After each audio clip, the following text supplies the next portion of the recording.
Millions of people in Texas are still without water, and others are facing huge power bills, despite going days without electricity. Most of those who received the large bills are customers who did not have fixed rate plans, so their bills skyrocketed as demand increased. People report getting bills of up to $10,000.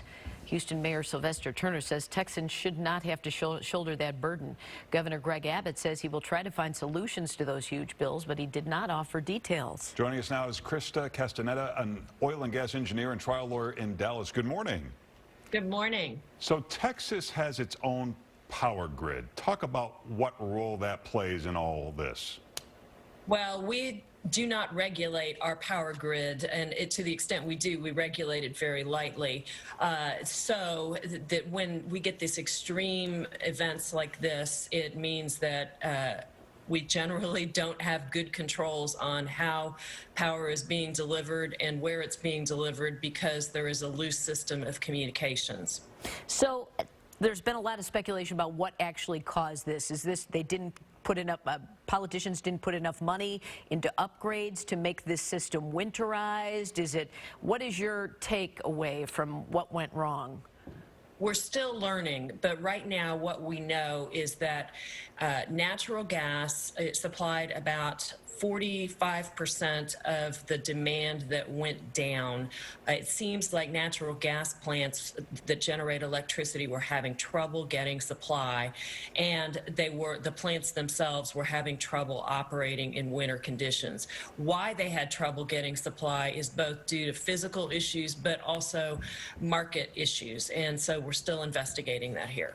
So is the idea that we don't want all this regulation, we can save money by not winterizing power grids in Texas, and it was kind of a big gamble?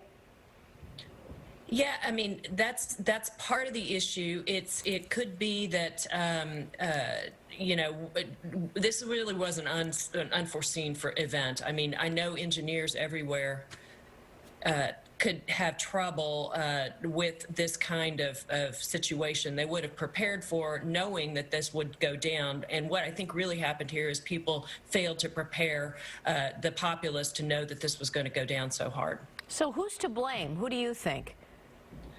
Well, again, we're still sorting this out. People are still under boil water orders. They just got power back. We're going to have a fact-finding at the Texas legislature this week, and it's going to take weeks to get the true picture.